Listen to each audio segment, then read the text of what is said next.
Nothing Wrong with Orange and Blue podcast. Broncos country. Broncos country. Ha ha ha. It is, you know what? This last week, bigger than Christmas for me, bud. Oh my God, I love the draft. It's been a good week. It's definitely been a good week. Finally, the draft came. Finally got the anticipation over with.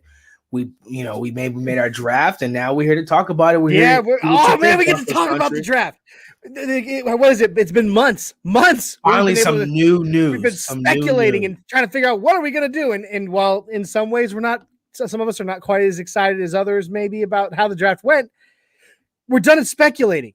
We can stop guessing and finally talk about the real thing. So, hey, everybody. All right, Broncos country. Welcome to the Nothing Rhymes with Orange and Blue podcast post-draft.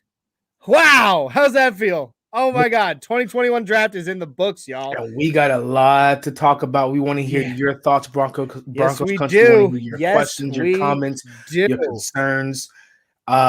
See what you think about George Payton, and we're going to jump right into it. Yep. Jason O'Neill, our first commenter of the night, says, howdy, men. Are you two as excited as most of Broncos country? Yes. You know what? Truly, Jason, at first, I was not. I'm not going to lie. Like, during the draft, I was pissed.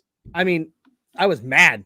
Why? After going through and really diving into some of these guys that we just grabbed and seeing where they're gonna fit and where they're gonna plug some holes for us. You know what? I'm actually pretty excited about it. Actually, to be honest, my favorite. We're gonna get to it. We'll get to it. Yeah, I don't want to spoil anything, so we'll get to it. We'll get to it. Travis Bruley's on. Jason O'Neill is on with us right now. He's commented. Lindsay says the blanket ships are checking in. Jacob says hi, honeys. Again, Jacob. Hey guys. Make it weird.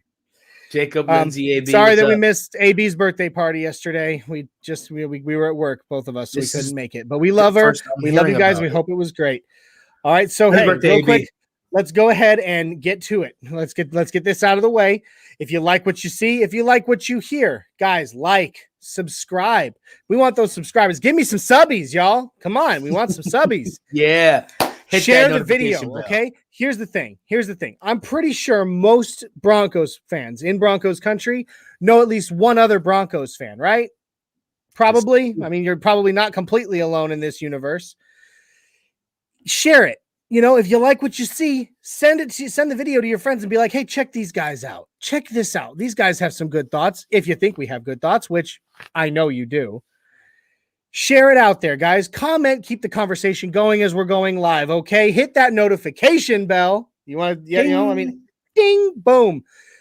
That way, whenever we go live, instantly, hey, these guys are going live. And if you're able to jump on and be part of, be on there with us, okay? Because we want to hear from you guys. Yes, we do. Let's keep the conversation going because that's what makes this so much fun, okay? Yes. You can find us on Facebook at Nothing Rhymes, DB4L. Nothing Rhymes, Denver Broncos for life, right? All right. You can find us on YouTube, Nothing Rhymes Podcast. Just type it in, search it. You'll find us. You can find us on Twitter at Nothing_Rhymes_. Okay. I am at Broncos Viking on Twitter.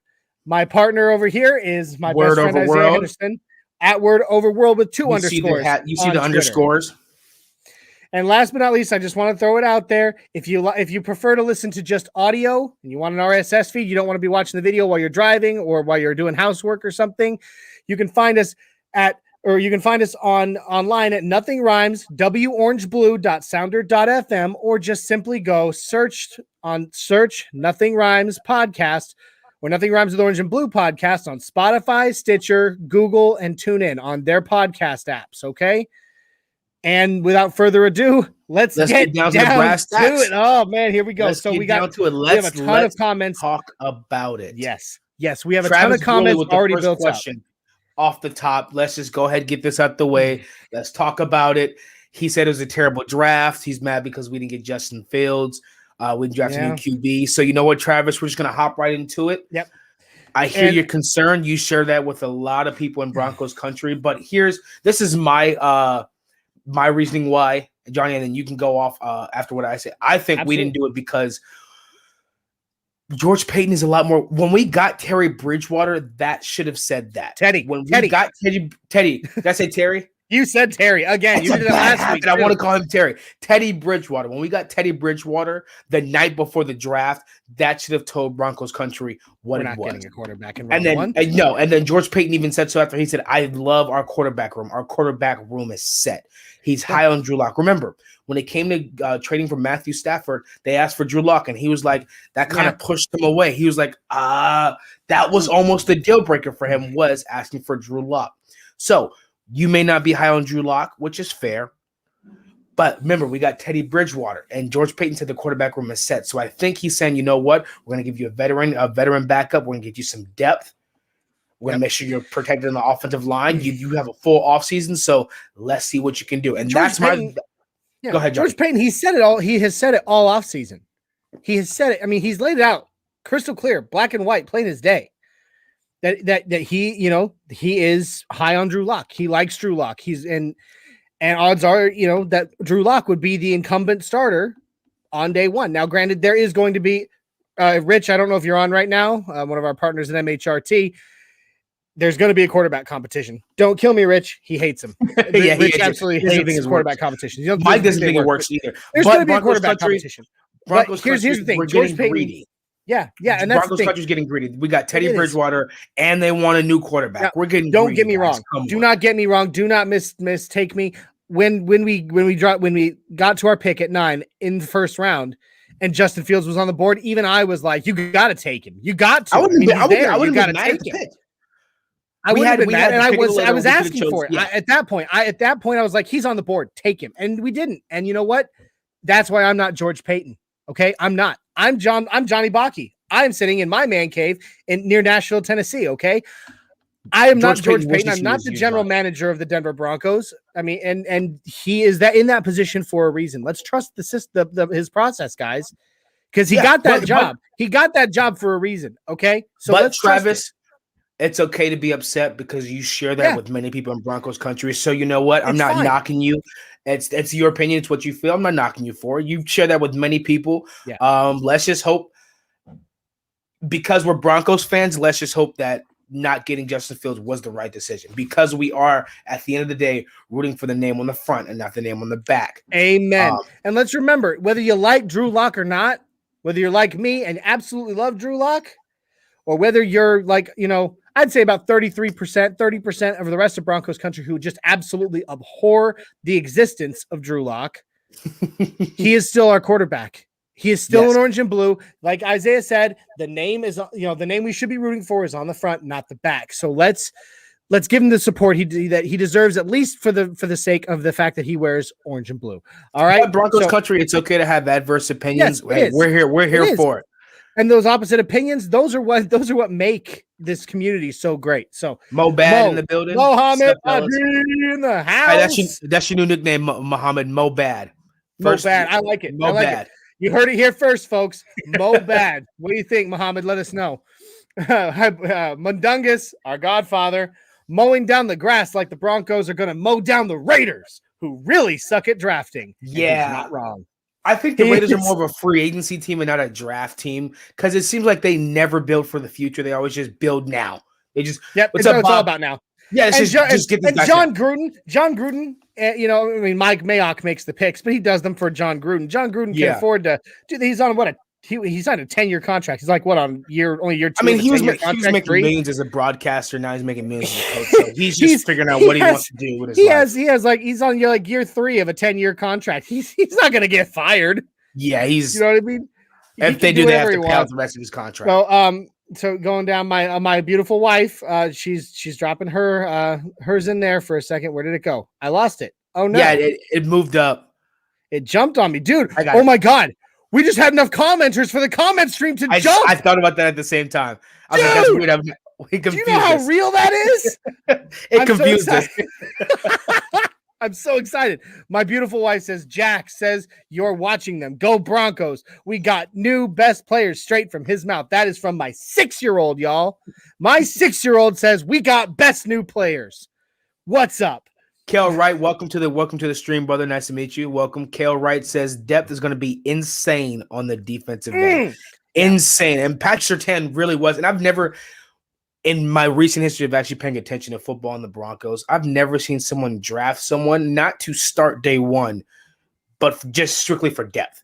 I mean, when you go down through the secondary, and it's pronounced Surtain, not Surtain, Surtain. He came out. Are you Patrick came out and that? yeah, he came out and said it's actually pronounced Surtain. So Patrick Surtain was literally drafted just in case someone gets injured. That's crazy. Not just. Look at the. Okay, here we go. You know what? We're talking about it.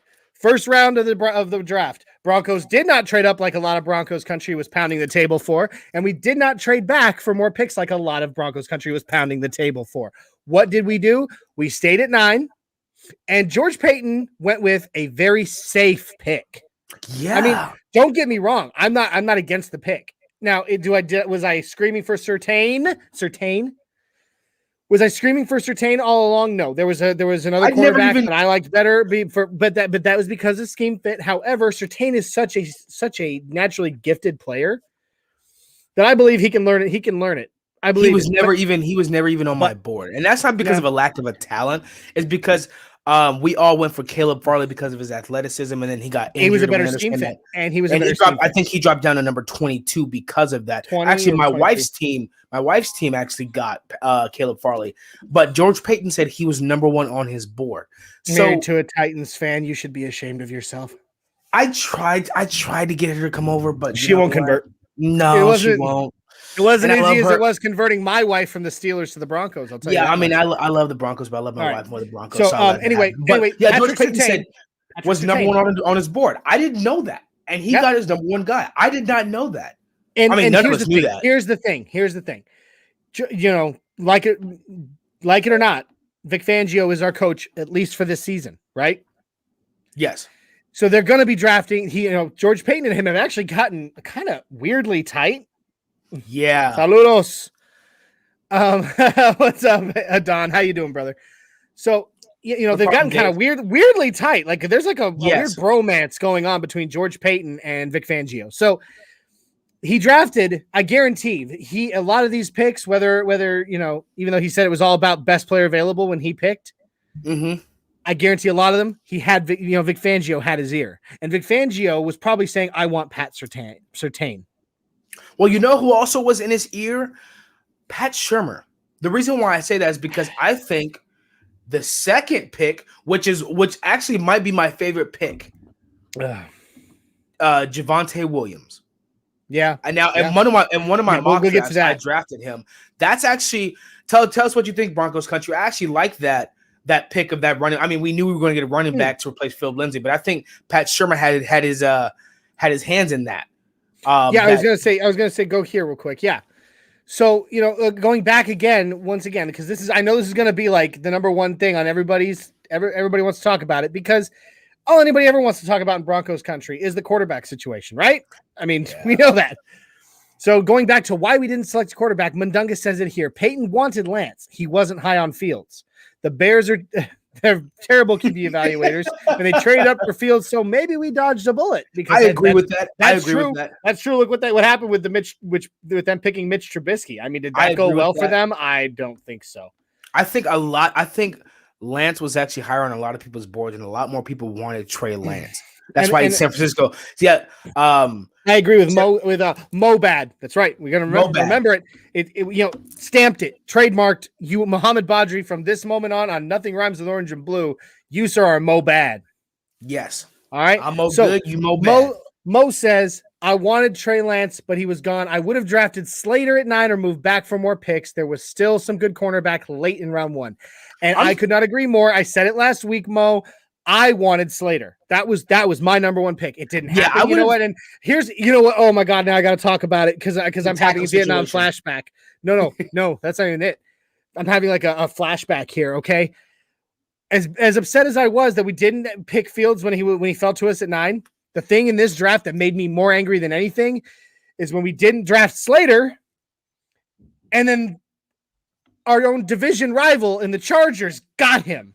Yeah. And I'm like, oh my God. I literally, I was like, oh, when we didn't to draft Fields, but when the Chargers got Slater, I screamed. Are you kidding me? I was so No, angry. you got to look on the bright side. It's good to not need an offensive lineman in the first round for the first time in a while. That's a good place to be. Like, we don't, offensive line isn't a need for the Chargers. It is. Then they want to protect their new young quarterback. So on the bright side of that, I would have loved drafting Slater at 9 or moving back for Slater and getting more picks. I would have absolutely loved that. But I can't be mad, either way. And Dave Glassman comes in and he asks a question. And I knew it was going to come up. So you know what, Johnny, let's just go ahead and get it out the way. He says, what would be an acceptable amount to pay for Rodgers? Buddy, do you let me before we go into, let me just start off by saying this, Broncos country. I love you and I hate you. It's literally draft day and all Broncos Twitter is, can we get Aaron Rodgers? I'm like, we just got Teddy Bridgewater. Why do you want Aaron Rodgers? Okay, but I'm with Broncos country. The difference between Teddy Bridgewater and Aaron Rodgers, okay, is not comparing the two. No. Basically, what I'm saying is when George Payton signed Teddy Bridgewater, he was putting his faith in what we the had. hunt for Red Quarterback October was done.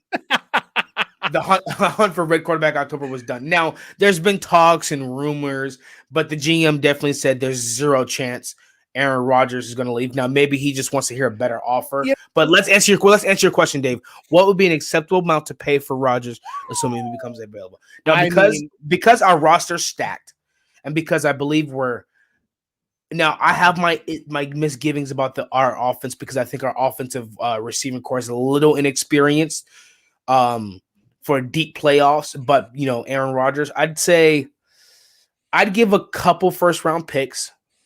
I'd give Deshaun Hamilton. I guarantee for him 3 minimum. I guarantee it. 3 minimum. He's coming off an MVP season. He's coming off an MVP season. Yeah, he's an NFL MVP, and he's he's older. But you know what? He went to the NFC Championship. Okay, 2 years in a row, and he won MVP. So I'd give two first, a second. Deshaun Hamilton. You know what? It's not happening. You know what? Deshaun Hamilton, I'd give them Teddy Bridgewater. They wouldn't take it. They wouldn't take it. Guaranteed. I'd keep which one? So, in your opinion, you think Green Bay wants Teddy Bridgewater or Drew Lock in the trade? Wants? I mean, they're gonna want Teddy Bridgewater, but they're gonna want more than just that. I guarantee. So I said it's not enough. 2 firsts, 2 seconds. Deshaun Hamilton gives him another weapon with Devontae Adams and Teddy Bridgewater. So it gives him a quarterback to replace Aaron Rodgers. It gives him Deshaun Hamilton another receiver weapon. 2 firsts, 2 seconds. And Deshaun Hamilton and Teddy Bridgewater. That's what I would give up because what it does is it doesn't cripple our offensive weapons. Now Deshaun Hamilton has emerged, but he's not a weapon for the Broncos, so it doesn't cripple us. 2 firsts and 2 seconds. I say that now because the draft's over and we see what we got. We're stacked. We don't need everything. He said everything. Give everything. Give it all. Our drafts for the next couple of years, we don't really. Our roster's pretty good and our depth is so good where we're not hurting for players in the draft. So now versus the Deshaun Watson before the draft, I knew we needed some capital. We needed to build the team up. Now that the team is built up and Aaron Rodgers, if he is an option, I'll give away 2 firsts, 2 seconds and a couple players. And so that's what I would do to answer your question. Kenneth Booker. Wow. Welcome to the stream, Kenneth Booker. Everybody knows who Kenneth Booker is. He said, if you don't draft Fields when he drops to us at 9, why did they not fleece somebody in a trade back? That's question. The biggest question. Why didn't we trade back? But like George Payton said, the Cowboys were right behind him, and Patrick Surtain was number 1 on his board. I'm going to feel the theory. I'm going to feel the theory of my own as to why we didn't trade back. I think because they spent the entire 10 minutes of that first pick, and they used every minute of it, right? I swear they were going to trade back. So here's what I think. I think there was that he was too undecided, and there was just and he was he probably tried to make some calls, and it just didn't work out. Like nobody was really listening to, or they weren't coming to an agreement with any. And finally, it came to a point where you have like 30 seconds left to make that call, and he's like, "Okay, whatever. I just." Number 1 on my board, Patrick Surtain. Surtain, by the way, it is Surtain. It is Surtain. Patrick Surtain. No, he didn't. He said Surtain, dude. Everybody's telling us it's Surtain. I saw on Twitter something that he came out. I don't know. Anyway, but I'm just saying, do you get me? Like, I believe he probably spent the best of that part of that 10 minutes trying to get that to make a trade happen, and they just couldn't come to terms. And by the time they get to the 30 seconds left, and they got to make that call, or you don't get your pick, you don't get a pick. Then he's like, number one on my board, Patrick Surtain, second, go. Make the call. Well, I think Patrick was on his board, but I think he was also willing to listen to trade backs. Yeah. And I think the time got away from him. Yeah. So I think time got away where he was willing to trade back, but then time started going away. And Patrick, so also, Kenneth, why he didn't trade back was because the Cowboys wanted Patrick Surtain. That was their guy. Now, the Cowboys were right behind us. So if you don't go to him, they get their guy, or you don't get the good number one guy on your board. Now, if the Cowboys did not want Patrick Surtain, he would have traded back. But because we were so close to each other, both teams wanted one player. You look here. Contender View says it. Taking Slater would have hurt the Chargers bad. Instead, we took Surtain and hurt the Cowboys. But I love Surtain, so I'm okay with it. So, yeah, I agree with you. I agree with that. I like that. It would have hurt the Chargers. And of course, if we had our choice, I mean, I'd rather hurt the Chargers because we're always going to play the Chargers more than the Cowboys. But I do love Surtain. So, I'm not mad at that. I'm not mad at that at all. Looking here, Mile High 6 Sports. Go Broncos from Canada. Welcome, my friend. Welcome. You know what? Broncos country, we are a worldwide fan base. Okay. We are all over the place. So, hey, nice to see you from Canada there, Mile High 6. Nice to see you. Nice to see you. My bad. No, you're good, brother. Travis comes in with another question. He said, what would we do next year in the draft? Would we get a better QB next year? I cannot speculate on that. We just have to wait to see how this season goes. We may sign Teddy Bridgewater again and get rid of Drew Lock. We may keep Drew Lock and get rid of Teddy Bridgewater. There will be more free agent quarterbacks that are better. We may trade. Right now, it's just too early to speculate. So, we're going to see when the preseason and the season starts, I'll have an answer for you. But as of right now, I think if the situation happens, we'll look into that. But let's say Aaron Rodgers, Deshaun Watson, and I don't know, let's pick another quarterback. Russell Wilson, all three of them are free agents. It's not going to happen. But if all three of them are free agents, you don't want to go to the draft when you can get one of those three guys. Right. So, I don't know, dude. I mean, we haven't seen enough QBs, or we have not seen enough play from the QBs that will be in next year's class. Mo bad. You mow bad, bro. He says, I love it. All right, so, yeah, I don't know. We haven't seen enough yet, I don't think, from next year's crop, to make a call. We'll just see how this season plays out. We might. I'm crossing my fingers, and I think it will be. I think we're going to be a little more pleasantly surprised than Broncos country thinks. I think the key for our offense right now, as of right now, repetitions. Yeah, okay. Repetitions, reps. Your feet should be bleeding by the time you're done at the end of the day. Drew Lock's arm, he should be able to take his arm off like a Isaiah. robot. God, we have a Richard season Barnes, to play. welcome to the stream, Richard. Thank you for joining us. Broncos #1, brother, and That's know a killer it. profile pic there, Richard. I like that. Is Snoopy? Is he like? Yeah, I'm not. Yeah, I know what Snoopy is. There, we know what Snoopy is. Hey, listen to Mo Bad. He knows. He says like the video. Like the video. He knows. Yeah. Thanks, so, bud. what do you think? So, here's the question. I mean, you preferred Slater, so I know your position on this. Now, there's been a couple questions, Johnny, regarding. Do you know that we did not draft a tackle? No, we did not. But we are signing one in undrafted free agency, and we'll get to that. That's what I figured. Okay. So I wasn't up on those news. You know what? Real quick. We've talked all about the first round. Let's go ahead. I'm gonna pull this up. We're gonna just kind of go through who we got from where. Then we will deep dive on each one a little bit. And then we'll talk about undrafted free agency because that's what this episode is all about, guys. I don't want to talk much about Aaron Rodgers right now. I'm sorry, I don't, because we just finished the draft. Okay, Miguel, welcome to the stream. Thanks, brother. Thank you for coming. Sir. He says, I love how most people are only giving us a B grade. I feel like we were way better than that. Holding hope for Rodgers. If Aaron Rodgers comes, that just give us an A, and George Payton will go down as the greatest of all time. It would. But, all right, so you can see it here. Welcome, this is on. This is a list that is on Mile High Report of SB Nation. Okay, the Broncos 2021 draft class, round 1 at pick 9. Patrick Surtain. Patrick Surtain, the second cornerback, Alabama. All right, great pick. He may not be the greatest scheme fit, but I think he's scheme versatile, and his athleticism and his natural ability will make him a weapon that will be feared in the Denver secondary. We have to trust Vic Fangio and Pat not Matt Patricia. Vic Fangio. Pick number two. My favorite pick of this draft. Yes, mine too. After I've watched him, is Javonte Williams, running back, North Carolina. This kid is so hard to take down. Have you watched tape, Isaiah, on Javonte Williams? And Pat Shermer seems to have a type. Yeah, he does. With Melvin Gordon, Javonte Williams, and Jason O'Neal coming in right when you're talking about it, Johnny. He says, I'm glad we trade up for Javonte Williams if we wouldn't have.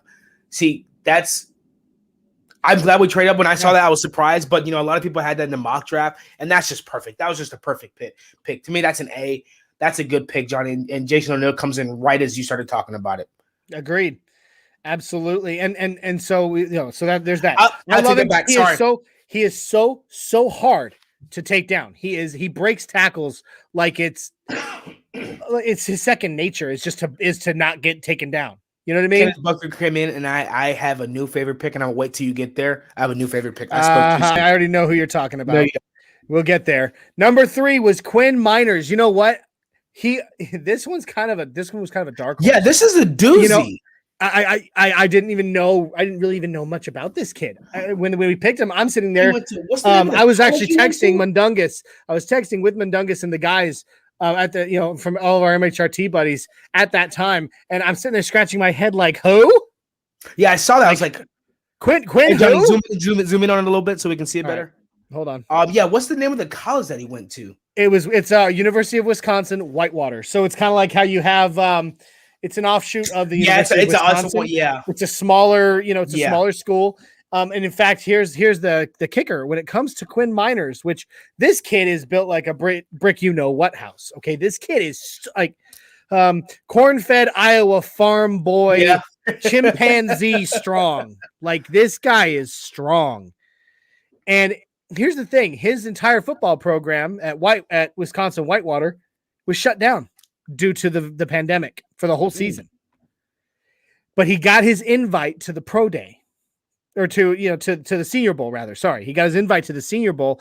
He goes down there and everybody's like, who, from where, and what? And he shows up at the Senior Bowl and just blows. He was blowing mind. He was stopping dudes in drills. Some of the best pass rushers off the defensive line in college football were just having trouble getting past him. So that was great. My only question, Broncos country, and this question pertains to you guys as well out there. A guard, offensive guard, and not a tackle. Contender View says Quinn Miners, I had a second round grade on. He dominated 1 to 2 rounds 1 to 2 round talent at the Senior Bowl. So there you go. We got him in the 3rd, so that was a steal for us. So our depth at offensive guard, because remember we also have Netane Muti, and Graham Glasgow said he's the strongest man he's ever met. Yes, well, after listening to George Payton and Vic Fangio's post-draft presser last night, he's going to start more than likely. Mike Munchak's going to start him at center. So he's moving Lloyd Cushenberry? I don't know how that's going to work. If he's going to start him, that means Lloyd Cushenberry lost his spot.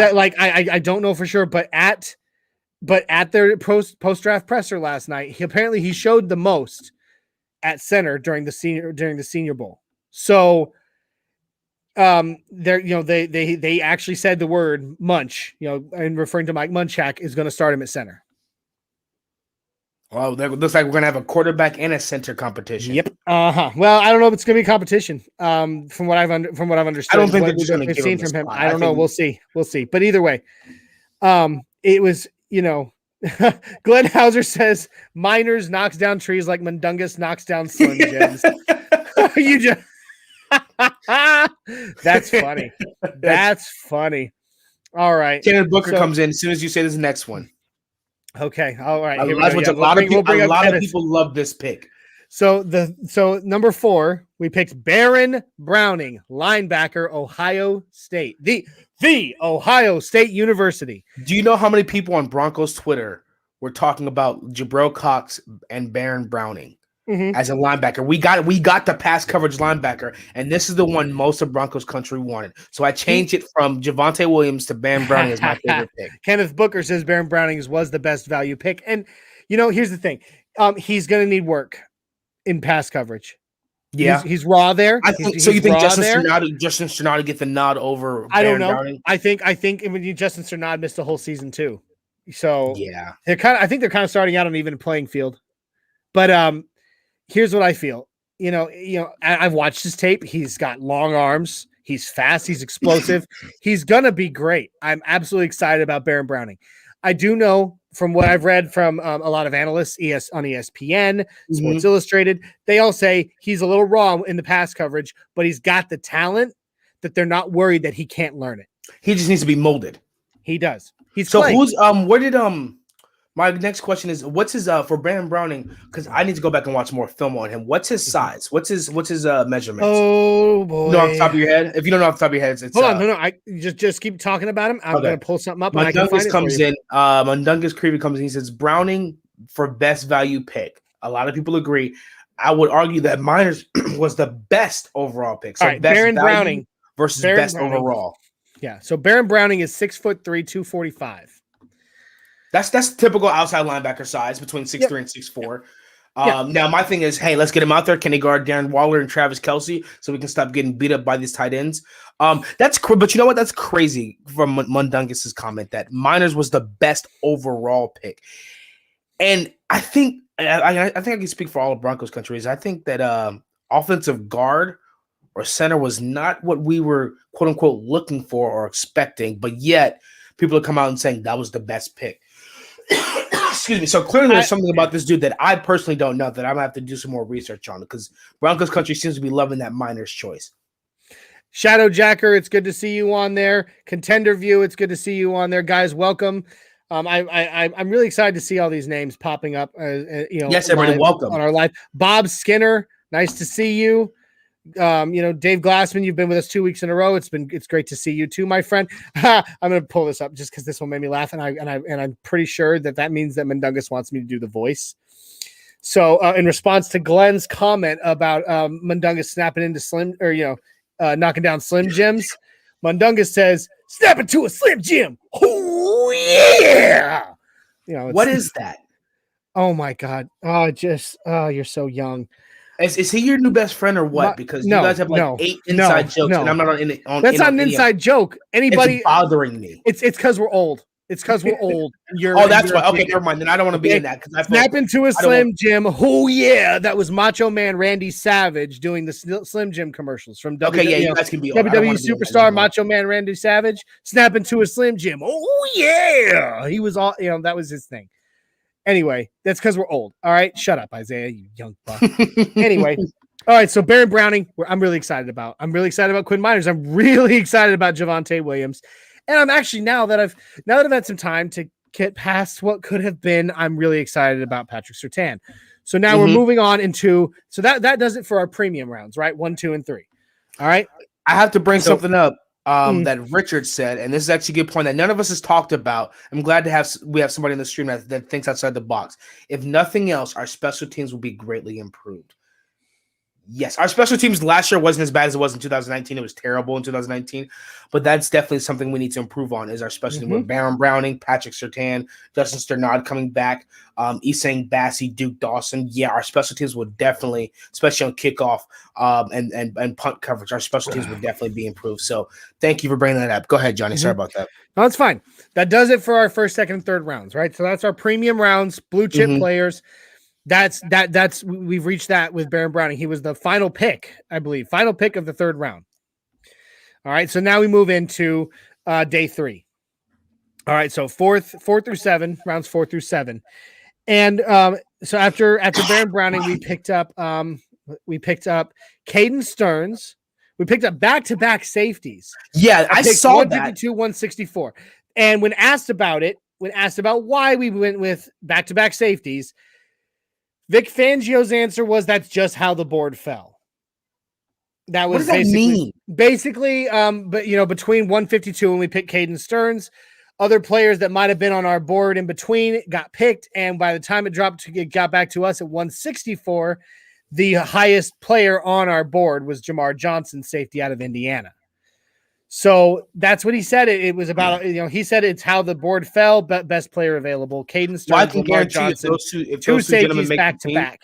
I can guarantee if those two gentlemen make the team, they will be on special teams. So, like Richard said, Well, our special teams will be greatly improved. They will be on special teams. If they'll be on special teams, but you know what? I think they'll have some uses. But you know what? This is going to be for me, and their futures. They are developmental picks for the future, which is what you're supposed to use. This is going to be the most interesting preseason games I'm ever going to watch. Because when we watch the preseason game, we're going to know all the names from all the draft picks. And we're like, oh, we're actually going to sit there and actually study and watch. Hey, isn't that the safety we drafted in the pick 152?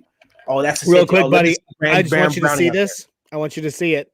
There you go. I had one made for you too. So there you go. I just got to come. I just got to come pick it up. I know. Pick it up. It looks awesome. But yeah, it's going to be interesting. It's going to be an interesting preseason. Contender comes in and he says, the only two things I'm not happy about this offseason that we kind of neglected, the front seven and obviously QB. Well, I will agree somewhat with the front seven, but QB, we did sign Teddy Bridgewater, so we did make moves there. Now with the front seven, a lot of people were asking why did we get a tackle. A lot of people are forgetting that we just re-signed. We brought back Calvin Anderson, so Mike Munchak is working. So Calvin Anderson is, I guess you could say he's Jawan James' backup at right tackle. So Mike Munchak's working with him and molding him. I don't know who Garrett Bowles' backup is, but Johnny, you did say we are signing some undrafted free agent tackles. And we'll get into them. We'll get into them here in a bit. And we also have free agency coming up. So Travis Bruley's asking, what do we see the team finishing at? There's 17 games now. There are 17 games, which I don't like, by the way. It's a weird thrown off number. It's a weird off number, but on top of that, I believe that's more potential to screw up good players. Maybe I think they're going to be. I think a lot of people are going to be sitting that 17th game. I think there's going to be a lot of players. I wouldn't. I mean, if you're trying to make the playoffs, bud. I mean, no, not teams that are trying to make the playoffs. I'm talking about teams that are already in the playoffs. We'll see. Say for example, the Chiefs already have their clinched spot. Patrick Mahomes is not going to play Week 17. Right. Ultimately, Travis, where do I see us finishing? 10-7, because I was actually going to go around 9-8, 10-7, somewhere around there. I have a lot of faith and a lot of hope, and I still, as I have said repeatedly, I'm a Drew Lock fan, and I really believe he's going to win some hearts and minds this season. Yes. And so glass half full. I'm going to predict us a 10-7 or a 9-8 record. I'm going toward double-digit win, so I'm going to say right now, Travis, 10-7. That's what I'm going to say. Contender View comes in. He says one of the safeties we drafted will start. He said will start. You're good, brother. I got it right here. He said one of the safeties will start next year when K-Jax is gone. I brought this up. Some people disagree, but I'm more leaning toward Michael Ojemudia becoming a strong safety. I think we have a lot of cornerback depth. I think he is a good cornerback. A lot of people disagree. He's a good cornerback. I love you. I love you. You are my brother from another mother. Not good enough to be strong. I disagree with you vehemently. I could not disagree with you anymore if I tried. Maybe because I used to play cornerback. Maybe I'm more critical of it because a lot of people said, I mean, he did have 4 forced fumbles. But a couple of those forced fumbles were after the guy caught the ball, he came from behind. So if the guys didn't fumble, those were like 15 to 20-yard games. Vic Fangio doesn't like him. He's in the doghouse for whatever reason. I don't think I still don't believe he's moving over to strong safety. I'd like to see him play it just to see. I don't think he's moving over. The reason why is because I want to see because we have so much depth in the secondary. I want to see the different packages. I want to see Bryce Callahan, Patrick Surtain, Ronald Darby, and Kyle Fuller, and with Justin Simmons and Michael Ojemudia, just move them around, see which is the best fit, who fits together, who brings the most talent, who can cause the most turnovers. And Michael Ojemudia caused 4 forced fumbles. Justin Simmons had 6 or 7 interceptions. So right there, that's 11 turnovers. So I just want to see the different packages because now we have so much depth in the secondary that I think Pro Football Focus, and now we take them with a grain of salt. We don't take them as serious. But they tweeted and said with the draft pick of Patrick Surtain that the Broncos are recreating even better the no-fly zone. Mm-hmm. So Shadow Look, Jacker says he's looking forward to the preseason. I'm right there with too. you, brother. Absolutely. Right there with you. So much. He also has so much talent. Yes. Contender View. Thank you for stopping by the show, my friend. Hope to see you next time. Absolutely. Hope you catch the rest, later on, because it's still going to be fun. All right.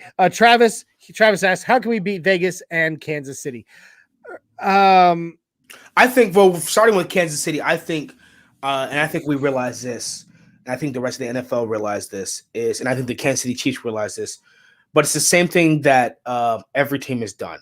The key is your front five, your pass rush. If you can fluster the quarterback and make him feel uncomfortable, he's bound to make mistakes. Now, if he doesn't make mistakes, like Patrick Mahomes doesn't make too many mistakes, the ball's not going to get there. The receiver's going to drop. Now, the key is defense. That's how you beat Kansas City. That's how you beat Vegas. You start with the pass rush. Von Miller, Bradley Chubb, Shelby Harris. You get in there every play. So when Patrick Mahomes is in the shotgun, he's not thinking about, okay, let me get to Travis Kelce. He's thinking about, okay, how long do I have until this pocket collapses? And that's when your secondary comes in, because there's sacks and then there's covered sacks. We're building a secondary where we can guard Tyreek Hill, Travis Kelce, and Watkins, and these guys down the field for a couple extra seconds to let Shelby Harris, Mike Purcell, Draymond Jones, Bradley Chubb, and Von Miller get to them. So the way you do it is you start with defense. Oh my God, Glenn! You better stop. Glenn, I'm going to go ahead and say this now, and you can never ask this question again. Are you ready for this? The Broncos could win the Super Bowl every year for the rest of my life, and I will not ever shave the beard. His wife has asked him on multiple occasions what it would take, trim it or shave it. I've been there personally and witnessed it. We tried together, her and I, and he said no. So the Broncos can go 17-0 and win the Super Bowl, and Johnny would not shave his beard. Nope. So, but I appreciate you asking, because now the question. It's a fun question. This beard will be on my face until the day I die. And then at his funeral, I'm going to shave it off in front of everybody. I will rise from the grave and haunt you. Me and the beard especially, will haunt you from the grave. Okay, Travis. Yes, it is true. Yes. Peyton Manning has been Drew Lock. So Drew Lock has been meeting with Peyton Manning. I think it was Dalton Reisner who came out and said this. So Drew Lock has been at the stadium every day training. Every day. When OTAs opened up and Brandon McManus came out and said what he said, Drew Lock, and I think it was Sloatman. And we also have Sloatman as depth. We're the first ones in the stadium. So Drew Lock is the first one in, the last one out. He's been watching film with Peyton Manning, and he's been training with Peyton Manning. When Peyton Manning was working with Drew Lock during his rookie year, when he was sat most of the season, he was working with Drew on his mechanics, which didn't translate. We saw a lot of mechanical issues on the field, but what he's working with him now is cerebral. He's trying to like help him think like a premier NFL quarterback. And there's no better quarterback. There is nobody. Tom Brady is the GOAT. But when it comes to mental, and a lot of people know this, before Kobe Bryant passed away, his show Detail, Peyton Manning was getting ready to come on it because Kobe Bryant's mind for basketball was great. Because Peyton Manning's mind is equally great in football, he was going to bring him on the show for that mentality aspect of it. So there's no one better. So mentally as a quarterback, there is no better quarterback in history than Peyton Manning. So what he's doing is it's easy. It's easier to get the mechanics down, to get the physical, to get the throws, to get the reps. That's easier. But what Peyton Manning is doing with Drew Lock is he's helping him see the game differently, see the field differently. Because, that's Johnny, you've already done that. I did that already. I did that for the 2019 draft when we went to the draft. I dyed it orange. You did dye it. But back to what I was saying, with Peyton Manning is he's trying to help Drew Lock see the game differently. Yeah. One thing about Peyton Manning was he can see, and there was interviews about this, he can see the defense and know what they're doing before they do. So if he can help Drew Lock be able to see coverages and defenses differently, that will minimize the turnovers. So he can go from 15 interceptions to 6 because he sees coverages and he sees the game differently. So Travis, yes, he is working with Drew Lock. To answer your next question, do you trade Von Miller next year? It all depends on how he plays this year. And I think the answer is going to be no. I think Von Miller will be a Bronco for life. Yes. All right. So moving on, we need to keep this rolling. So let's go. Within the draft class, we've already talked about our 2 safeties. We got it in the 5th round. 6th round, we took Seth Williams, wide receiver out of Auburn. Is that just because was that just a draft pick just because you always draft a wide receiver every year no matter what? I don't know about that. I mean, you can never have too many wide receivers. And let's be honest, one thing, too many wide receivers. You know what? No, but he could be a really good. He could be that new Tim Pat. Yeah. So I mean, I think it's just like every team every year always drafts an offensive lineman. We got it right. So we got Seth Williams, and I've seen video that calls him human highlight reel from Auburn. Yeah, but you said the same thing about who was it that we said the same thing about? You said about Isaiah McKenzie. He was at the time. I know. I'm not saying anything about that. I'm saying I've watched maybe at this point, because I haven't had a lot of time since the draft already. I've maybe watched a minute and a half of tape on Seth Williams, and what I saw, I liked. He's got some potential. He's got some potential. Peyton said, Nuggets came and said Peyton said he's a special teams player. So there you go. That's the best thing to do. That's one of the best things to do with your later rounds is to pick for special teams. We never talk about that, and we never think about is that they also. I mean, we still have Tom McMahon, which scares the but those two safeties is our coach. Those two safeties, Baron. Those two safeties, I think Baron Browning actually might start with Justin Sternad, but those two safeties and the wide receiver, those are special teams choices. One of those safeties is special teams choice. So yeah, they're thinking outside the box. Yeah, I mean it. How much, Glenn? How much time do you want me to devote to Seth? I'll go ahead and I haven't had a lot of time to deep dive on him yet, Glenn. I'm sorry. So far I've liked what I've seen from Seth, and I think he'll be a very good a player for a special teams unit. And he might have some potential. He has some amazing potential to do some pretty cool things in the slot too, Isaiah. We gotta wait till a preseason to see. I'm gonna butcher this name. Youngin Ty. Youngin Ty. Welcome, brother. Welcome. He says, and he said, look, I get teams didn't need linebacker this year, but in my opinion, Parsons and Bolton are the best 2 pure linebackers in the draft. Now, I think Parsons and JOK were, but when it comes to Parsons and Bolton, the reason why we didn't draft either one of those. Now, a lot of people said Michael Parsons would have been great for Vic Fangio's defense, but Parsons and Bolton are similar in the sense of their run.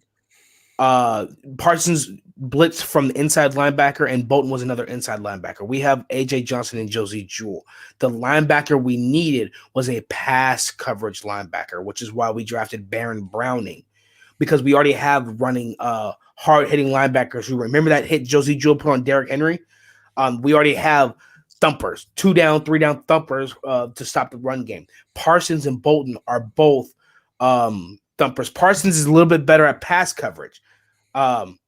That's true, and that pisses me off. But Parsons is a little bit better in pass coverage, but he's not consistently good in pass coverage. So we needed a specific linebacker to cover tie downs, to cover the slot. Parsons wasn't that, and Nick Bolton wasn't that. But when it comes to inside linebackers, calling the defenses, yes, Nick Bolton and Michael Parsons are 2 of the best linebackers in the draft. I agree with that. Oh, sure. But I'm still very excited about having Baron Browning. I'm very excited about Baron Browning. So.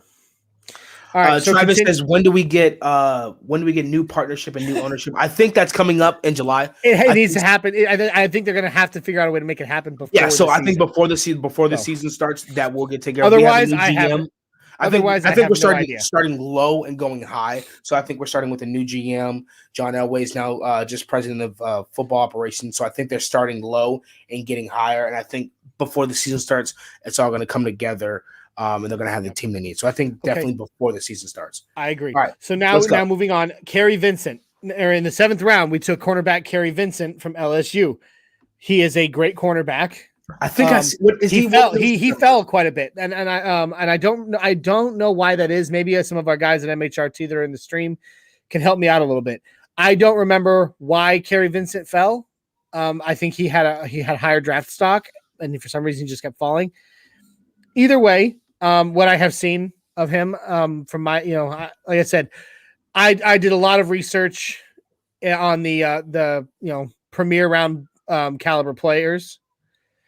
And as far as like the later rounds, I'm kind of playing catch up a little bit. So I'm doing my best to give you what I know about these guys, a lot of these guys, but I don't have. I'm not the be all end all on that right now. Oh, we're definitely gonna do some research this week and go more in depth so we can talk more. Okay, that's all right. That's what it is. Jason O'Neill, he had just said it right there. He opted out of the season due to the pandemic.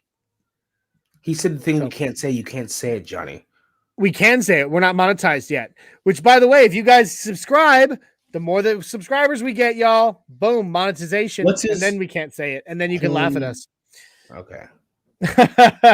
So, and then we picked up Jonathan Cooper, the linebacker out of Ohio State, another very good linebacker to add some depth. So these are last. So these are like all special. Check it out. Mundungus says it right here. COVID. Because we can. Because we can. I think those last picks are all. Those seem like all special teams. Yeah. Like Kay Vincent from LSU. I mean, that's a guy we look at in the preseason. We watch carefully. We check out in practice. That's the guy who gets his start on special teams. Yep. But the one thing I do like about these draft picks is. And we focus on it too much. And Quinn Miners definitely blows us out of the water. But the schools they go to shows the talent. Some of these schools, especially in the SEC or the Big Ten, like Ohio State, they're not NFL teams, but they have NFL caliber players that they play with. Yep. Baron Browning played with Justin Fields, who got drafted to the Chicago Bears. So then you got Jonathan Cooper, a linebacker who played in Ohio State, who played big name teams. So we actually got two linebackers. We got both linebackers from Ohio State. And as Glenn put it right here, you can see it right here. We also signed a linebacker from Stanford as an undrafted free agent. Yeah, so the colleges that they're at kind of get, even if they're in the later rounds, kind of gives me hope because they're used to playing that high competition versus Quinn Miners, who we drafted in the third round for Wisconsin Whitewater, which is a smaller school, smaller division, smaller competition. I love that too. I love that we do. It's kind of fun. We screwed them so bad they had to trade back. It was so bad they had to trade back. Yeah. I wanted to bring up something is that I noticed this is that before last year we hadn't drafted a single player from Alabama. Then 2 years in a row we get them we get two Alabama players with our first pick. One a receiver, one a defensive back. We go from not drafting any Alabama to drafting them first 2 years in a row. Yep. Real quick, this is funny, and I know this is a good point. Mundungus points this out, and I like this. Every single one of our draft picks are very high character guys. I think that goes. I think as fans, it flies under the radar for us fans, but for when they're picking, your character actually means a lot. Travis, would you take Mac Jones? Yes. No. Nope. Yes. Nope. I would. Yes, I would take Mac Jones. You do that. I'm not. I would take yes. Hey, hold on. Before we get to that, I think Mac Jones is the most underrated player in the draft. Was the most underrated player in the draft. I've never walked out with so much confidence. You can see the chip on his shoulder when New England drafted him, and I think that's the perfect team to go to. That's perfect. Let's. Bill Belichick likes those pocket quarterbacks that are accurate. He likes those. With Tom Brady. Yeah, he does. You can see the chip on the shoulder of Mac Jones. You could tell he was kind of. Now I don't want to say upset or disappointed, but you could tell he was motivated because, and it's crazy. He's got all these records. He won a national championship, and yet he gets picked at 15. You can tell he was kind of upset about it, and you can see the chip on his shoulder. I think he's the guy to watch out for. Yeah. I think I like Trey Lance more than any other quarterback, but I think Mac Jones is going to have the biggest impact coming out of the draft because of that chip on his shoulder. So, finishing up our draft, what we did in the draft. Our final pick of the draft, round 7, Marquise. Is it Mark? I'm not sure if it's Marquise or Marquis. Marcus. That's Marcus. Marcus Spencer, defensive end, Mississippi State. I have not gotten to watch much on him at all. I promise you guys we'll talk more. About him. I don't know about you, Isaiah. I don't know much. No, I don't either. I'm gonna do a whole deep dive this week into every single one of them. I just haven't had a chance, you guys, because I have, as always, I say it every week. I have probably worked God knows how many overtime hours this week. It's been. I know been the terrible, first. I watched film on the first two, Patrick Surtain and Javonte Williams. I'm gonna go down the list and I'm gonna do more research. And then when we come back next Sunday, I'm gonna be able to sit here and tell each and every one of you guys the best thing about them, the worst thing about them, and how they looked. But the reason why I said interesting is because defensive end. I think out of all the players on there, on the defensive side, I think he'd be out of the quarterbacks and safety. I think cornerbacks and safety. I think the defensive end will be the one to get more playing time. That's an interesting guy to watch out for. He said, Glenn says, based on the photo of Max shirtless, I saw that. I think the chip is in his mouth and covered in a heaping portion of onion dip. Well played, Glenn. Bill Belichick has the type. Yeah, he does. And Yeah, the Patriots draft room is the most boring draft room I've ever seen. Yeah, no. There was three people in there. It was Robert Kraft, Bill Belichick. Them in Philadelphia. Philadelphia's didn't seem too fun either. It was. They looked boring. I was like, oh, okay, what? But anyway, okay, so that's our draft, guys. That's rounds 1 through 7 and who we picked. And I cannot. And we're gonna deep dive more. And we'll talk more on these guys as the offseason rolls and as we get into the preseason. I'm excited about this, guys. Yes, I love the draft. Like I said, 2 years ago, Isaiah and I got to go to it. And we had a blast. It was incredible. And so the draft for me is kind of like a holiday. I honestly, I look forward to the draft as much as I do Christmas in some ways. You know what I mean? Like, yeah.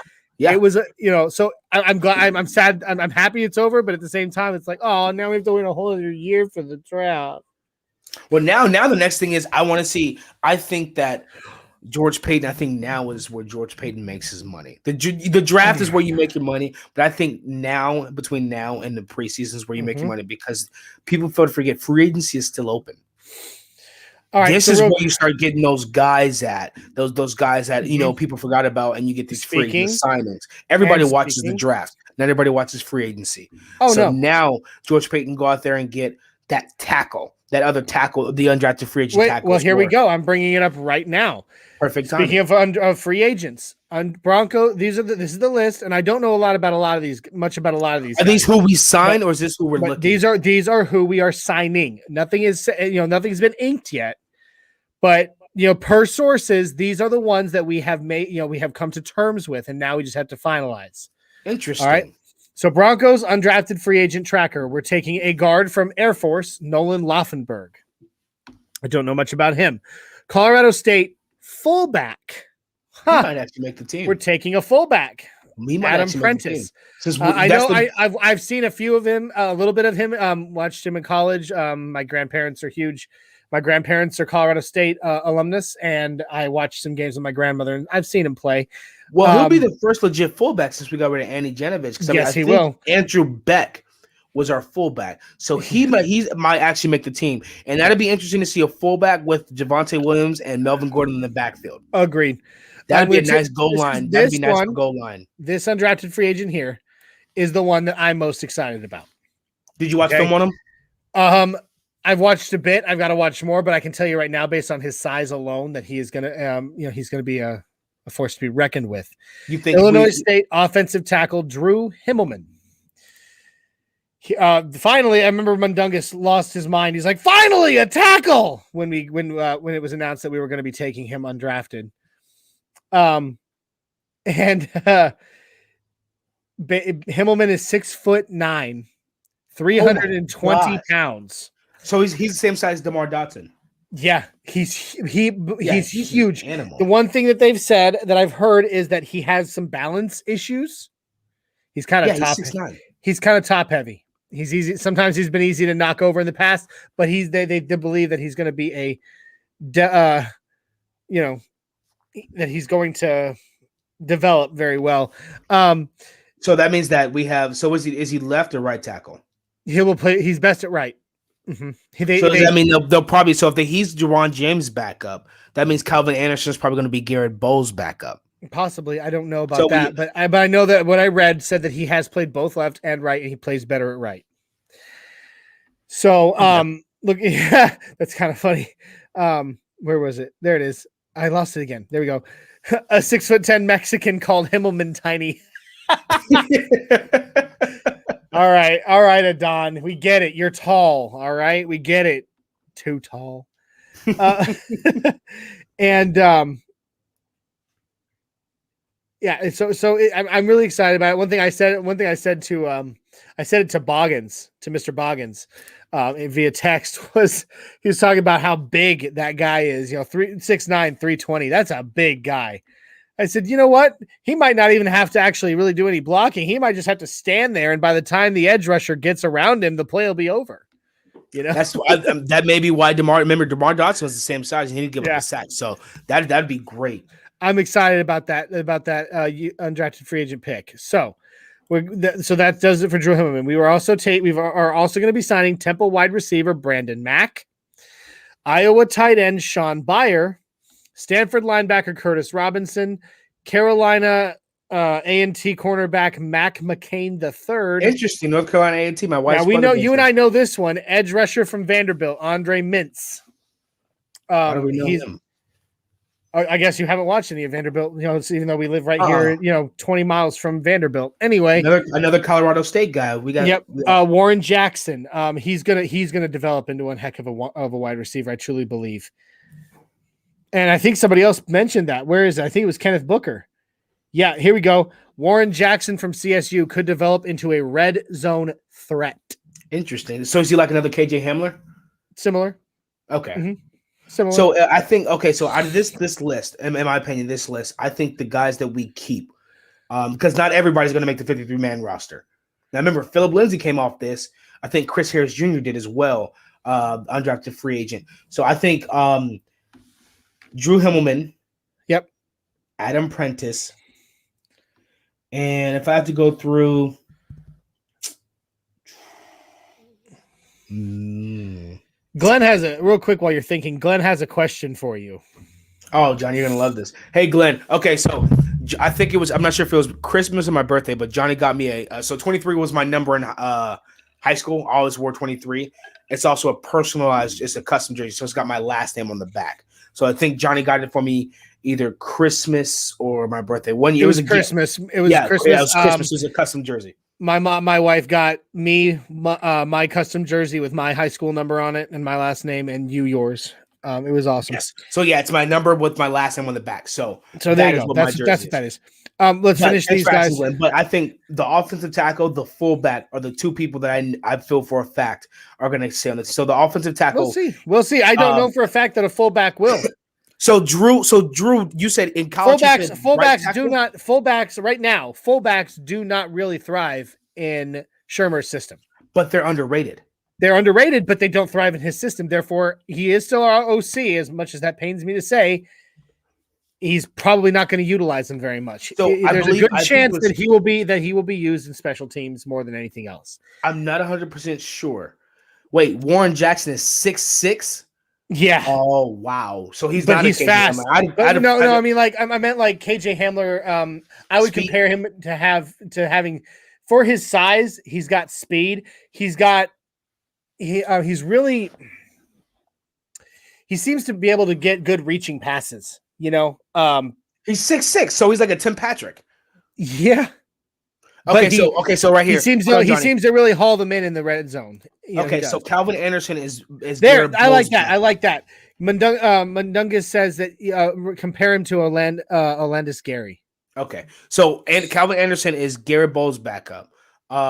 So Drew Himmelman will be. So this is, I believe, it was Travis earlier. No, I don't want to get it wrong. Somebody said earlier that we didn't do anything with the front seven. Looking at this. Signing Drew Himmelman with Calvin Anderson being Bowles' backup. We have every single player on our offensive line has a backup. So if you were to take the starters last year, Garrett Bowles, Dalton Reisner, Lloyd Cushenberry, Graham Glasgow, and let's say Jawan James, each and every one of those guys has one backup. Garrett Bowles, Calvin Anderson, Dalton Reisner is the guard we just drafted. The center is the what's his name? Miners. Graham Glasgow's Netane Mute, and Jawan James' backup will probably Drew Himmelman. So we actually did do a lot. I think it just went under the radar for us. I think it actually flew under the radar. So I think we do have offensive line. Our depth across our whole team is incredible. Now let's just finish this up. We've got 2 left to talk about. We also are getting Jacksonville State tight end Landon Rice and South Florida wide receiver Devontae Dukes. Again, as I said, I don't know that much about them, about a lot of these guys. I mean, they weren't. These guys obviously weren't, premier caliber players. Going into round 1 and all that. And so most of my research that I was able to get done with the time that I had in my life with a family and a job was in the premium rounds 1, 2, and 3, and then I got some in the 4th and 5th, 6th and 7th. I struggled with a lot of those players that went then, and I don't know much about our UDFA. I'm gonna do a deep dive myself. Glenn says Mintz, the edge rusher, got a decent signing bonus. He says he believes $85,000. So, and then he comes back and he says, comes back with this. Shermer's son went to Vandy, so he may have a voucher for Vince. Total speculation. So, Mintz may actually be someone that may make a team. Might be in that case. Hey, who you know? All right. So that being said, guys, we're going to have to start rolling it back and getting ready to get out of here because we're over an hour and I have another 12-hour shift to work tonight. The reason we started earlier than we usually do is because unfortunately I got called in 4 hours early for a 4-hour, a shift 4 hours earlier than I normally go into work. So we got to start rolling it back. We love you guys so far. And I see what Mundungus was saying. I realized after I said it that you meant the jersey number. So I just, Johnny, I'm dumb. Ow, dang it. I should have done that. Anyway, yes, I agree with Kenneth Booker. I'm hoping Warren Jackson can fill out and turn into Chase Claypool. I like that. I like that. So, Glenn tells us that it was good to see you, Glenn, Mundungus, all of our brothers from Mile High Roundtable. We love you guys. It's been awesome seeing some new faces that we didn't see last week on our premiere episode. And then of course seeing some repeaters, Mo Bad, Shadow Jacker, Jason O'Neill, who was our number one commenter, I believe tonight. Absolutely. I would have to say was Travis. Thank you. Travis Bruley. Yes. Thank you guys for keeping the conversation rolling, keeping it fun. We are, Glenn says, we love you guys so far. You know what, Glenn? Go grow some hair. Anyway, go drink your Metamucil and go to bed, old man. It's past 4 o'clock. What are you even doing awake still? Thanks, Dave. We appreciate you. Appreciate you joining. We appreciate that. Keep letting us know what you think. We'll see you next week. Kenneth Booker coming in. Love the show. Thanks, man. Richie coming in at the last hour. Woo! 11th hour, Rich. But that being said, Rich said it. I was about to go into it. Like and share. Guys, let's get into it. Let's do it. Here we go. Boom. Wait, you took it away from me. Like, subscribe, share, comment. Give us some likes. Give us some subscribe, guys. The more subbies we get, the more things we're able to do. Right? And yes. And it shows us where we're going. And also, like I said, guys, it's not going to be a hard thing to do. If you liked our show, share it. It doesn't take but a second to share something to your page or to a friend. Like I said, Broncos country, we're big. We know each other. We all have Broncos friends, right? I mean, I'm pretty sure unless you're really, really, truly alone, right? As a Broncos fan where you are, somebody who's a Broncos fan. So share it to them. Be like, check these guys out. We are here to prove and once the world that the Broncos has the best fan base. We are here. Absolutely. So and we do. We in Broncos country know it. We are the best fan base in the world. And we need and let's bring us all together, right? Hit that notification bell once you've done all that. Hit the notification bell. That way when we go live, right? You can find audio versions of our show if you don't want to watch the video or you're cleaning the house or driving the car at our online Nothing Rhymes worangeblue.sounder.fm, or probably a little simpler, you can go on Spotify, Stitcher, Google, TuneIn, and search Nothing Rhymes with Orange and Blue podcast, and you will find us. I upload the audio every night after a podcast. Okay. or every Sunday night after our Sunday podcast, it goes up there. All right. You can find us on Facebook at Nothing Rhymes DB4L, Denver Broncos for life. Right. You can find us at Nothing Rhymes podcast on YouTube. Right. And you can find us at Nothing Rhymes on Twitter. Okay. With 2 underscores. I am Johnny Baki at Broncos Viking on Twitter with 1 underscore. That's my best friend, Isaiah Henderson. What's up? At Word Over World with 2 underscores on Twitter. Guys, it's been an absolute pleasure, an absolute blast. The draft is in the books, y'all. That's the unofficial start to the season.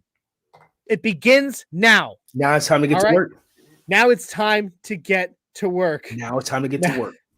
Now it's time to get there. And Rich, I could never ignore you, pumpkin. So we, and to my point of asking Glenn why his old butt was still awake. Good point. Good night.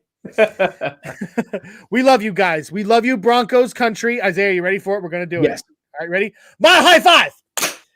All right. Yeah. Thank you guys all for coming in. We are here for you guys. We're going to see you guys next Sunday. Next Sunday, we're going to have more details, more film. We're going to do a deep dive into everything that's going on. We're going to catch you up, and we're going to let you guys know what we think about the new draft class past all 7 rounds. And do not forget about our fellow MHRT podcasts. Yes. On Tuesday, we will have Broncos Talk featuring a 6'10" Mexican and Richie Rich, our favorite Canadian. All right. That will be at 7654 on Tuesday. Thursday, you will have the MHRT podcast featuring a 6'10" Mexican, Mundungus Creevy, Glenn Hauser, and Mr. Boggins. That will also be at 7654. Okay. If you can't figure out what I mean by 7654, read a book. Okay. And of course, we will be back next Sunday for Nothing Rhymes with Orange and Blue, hopefully at our normal time of 6543. Okay. We love you guys. We love you, Broncos country. And that mile high five needs to be clipped. What do you mean by clipped, Rich? I think either one of 2 things, either taken out or put in more. So just in case, we're going to do it again, just because we're not sure, Rich. Just in case. You're right. Mile high five. It's done. It's a thing, Rich. And it will be a thing. Oh, add it to the intro, Mundungus says. That's what I thought he meant. That's what I thought he meant. Okay. All right. We can do it. Mile high five. One more time. Here we go. Hey, everybody who's still online live with us, give us one with us. Just do it for fun. It'll make you smile. It'll make you feel good. Mile high five. In unison. And that's progress. Progress. All right, Broncos country. With us. That being said, hour and 14 in, we're going to get out of here. We love you. Mile high salute.